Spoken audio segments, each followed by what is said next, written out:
Hi everybody, my name is Daniel. I'm an orthodontist, and today I'm going to share with you a study method that will propel you to the top of your dental class. So let's just start off by saying that dental school is brutal. I went to McGill, and as much as I look back with fond memories, it was a grind while I was there.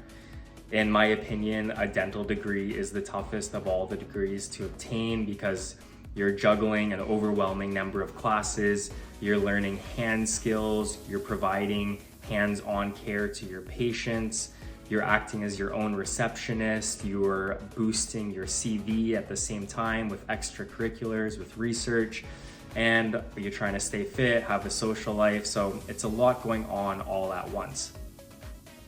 So today I'm going to share my study method, which I locked in by the third year of dental school. And with this method, I was able to get really good results. It involved attending class and then 3 rounds of studying before the exam. I always felt that I was able to put myself in a great position to ace every test. And that's really important, as you know, if you want to specialize afterwards. And for those of you not really looking for a 99 on every test, it's also just nice knowing that you have the peace of mind that you put in the time and that you're going to do well on the exam, no chance of you failing. So let's go step by step. I'm gonna share my foolproof method to ace dental school. And I will mention that most of the tests at McGill were multiple choice, some were short answers, so I can confirm that this method works well for those types of tests, which I think are the most common types of tests in North America. So first up is class. For me, the focus of class is just gathering information.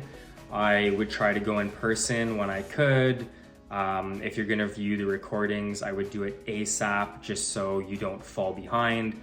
If you do go to class, just sit in the front, put your phone away. I know it sucks, but just sit there, focus, and type as much as you can. So I'm a really big believer in just typing when you're in class. I wouldn't worry too much about learning. I wasn't really participating. I was just there to type and gather information. So for a slide like this, where there were some nice clear bullet points, I might just add text to accompany each bullet point. If the instructor was kind of saying things that were totally different from the slide, I would just start a paragraph at the bottom of the page and type whatever comes out of their mouth, if they're freestyling a little bit. And sometimes it might be a combination of both. So adding some context to whatever is on the slide and then just typing whatever else they're saying. Don't really focus on what they're saying, just hear it, type it, and you'll make sense of it later on.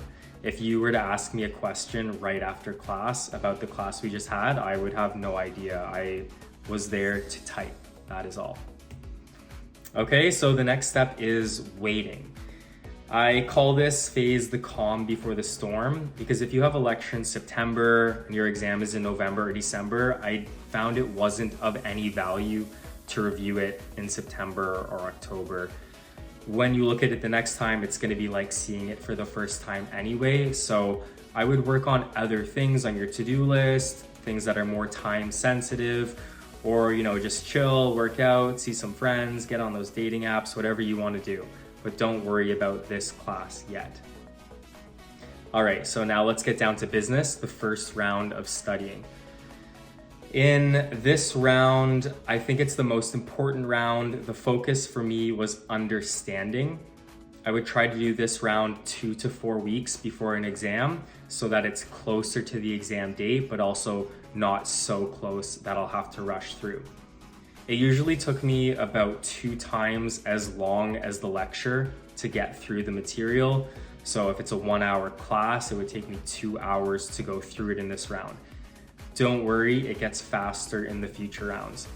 But if you do spend the time now and go through it thoroughly, you'll set yourself up really nicely for closer to the exam. So don't rush, don't move till the next slide until you understand everything on the current slide. And the first thing you want to do in this round is highlight. So if it's a nice clear slide like this, I would just selectively highlight the most important points on the slide. If it was a slide where you had to add a lot of your own notes, I would highlight things that add to the slide.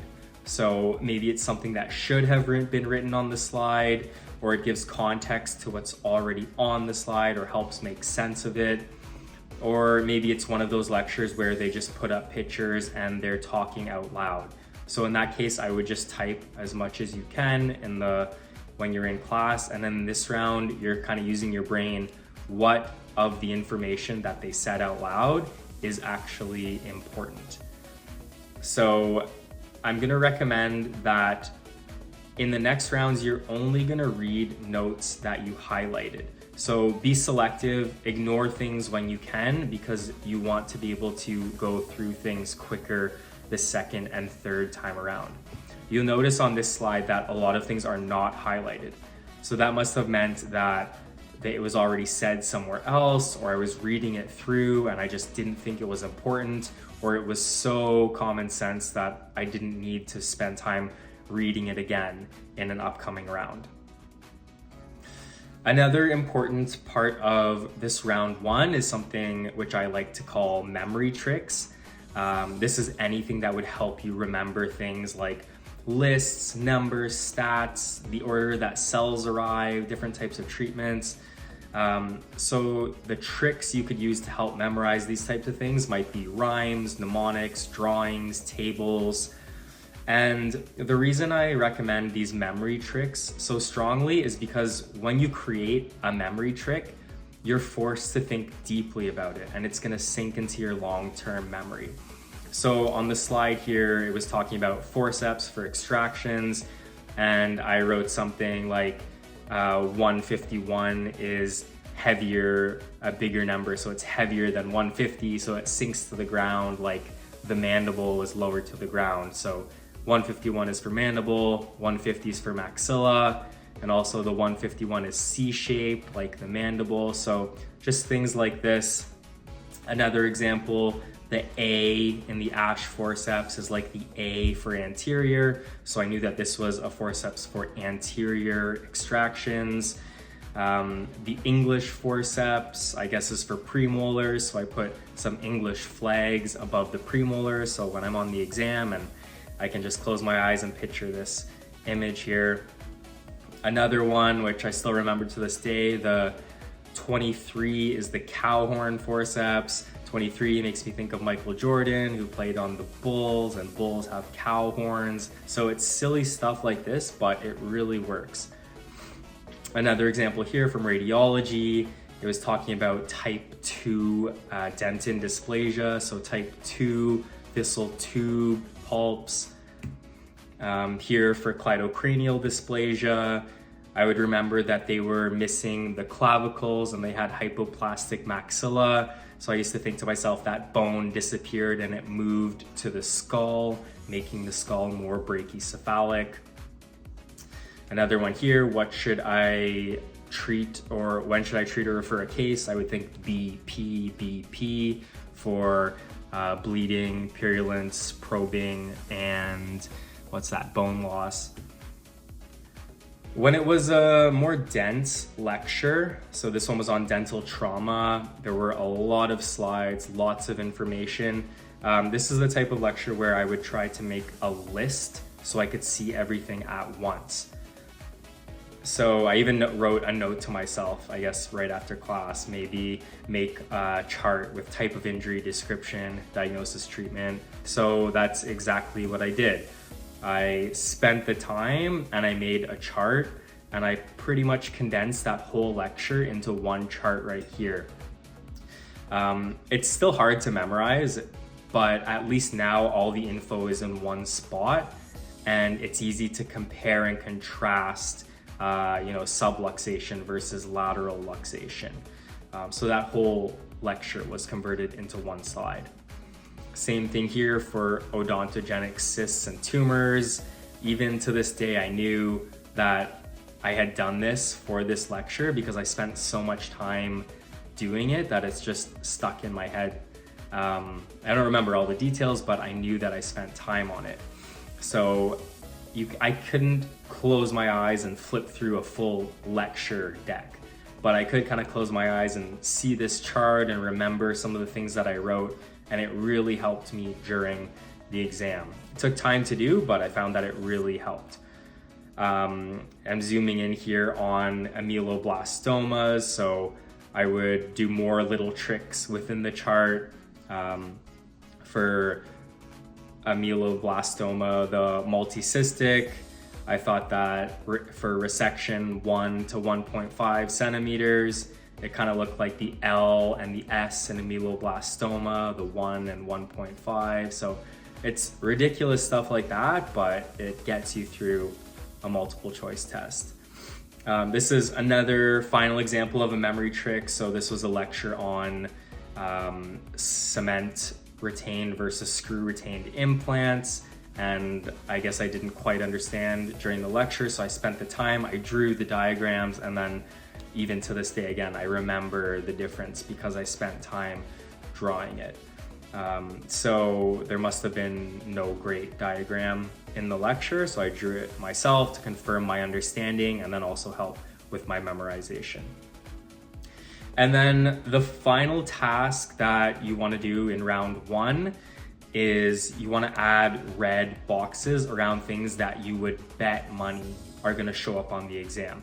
So whether the prof said this is going to be on the exam, or you just have a gut feeling, or it's a crucial concept for dentistry, or maybe it's just a slide you think it's so amenable to being turned into a multiple choice or short answer question. Put a red box around it because this is something you have to focus on later on. All right, so more red boxes. Again, these are just slides I thought they have to be important. This is great exam question material. So I was guessing the exam questions and it worked out pretty well. Over 3rd and 4th year, I was able to guess a good number of questions. And finally here, like, look at this slide. It's such a good exam question. You could switch one word. So you could say which one of these are false, or you could say list 5 things important for implant health. The profs are human too, right? They're just looking at their own slides and they're trying to come up with questions. So the answers are in the slides. You have to trust that. Just figure out, if I was the teacher, which slides would I focus on? Okay, so that's the longest round. These ones are gonna be way quicker. Round 2, the focus was more solidifying the knowledge and understanding from round 1. So it would take me about half the time of the lecture duration. So an hour lecture would take half an hour in round 2. And I'd recommend doing this round within a week, ideally a week from the exam, so that it's still pretty fresh in my mind when the exam comes. So for example, a slide like this, I wrote a lot, but I only highlighted a few things. So what that means to me is a lot of what I was writing was not important. If I was gonna study this now, I would read through the highlighted sentences from my notes, and then I would look at the slide and really focus on the words on the slide that are highlighted. Same thing here, anything not highlighted, I'm not reading it. So that's why the first round is so important, for you to filter out important versus unimportant information, because you're not looking at it ever again if you don't highlight it. And this was a table I made for contacts for implants. It should come back to you pretty quickly because you spent the time in round 1 making it, but now is the time to really commit it to memory. A table like this, you could draw the table blank and try to fill it in again. You could ask yourself out loud, but you have to test yourself. You have to make sure you really understand and you could answer a question on this material now. So the main point, don't move on until you know it. Here again, I put a red box around this, so this must be a really important concept. Don't move on until you know it. Another thing here, like endodiagnosis. You have to know the stuff in the box before you can move on, because the next round is a speed round. You're gonna go so quickly that you're not really learning anything you're just seeing it again. So now's the time to understand and commit to memory. It's sort of your last chance. Okay, and that brings us to the final round. In round 3, the focus is recall. It would take me about 5 minutes for a 1-hour lecture. We're focusing on highlights.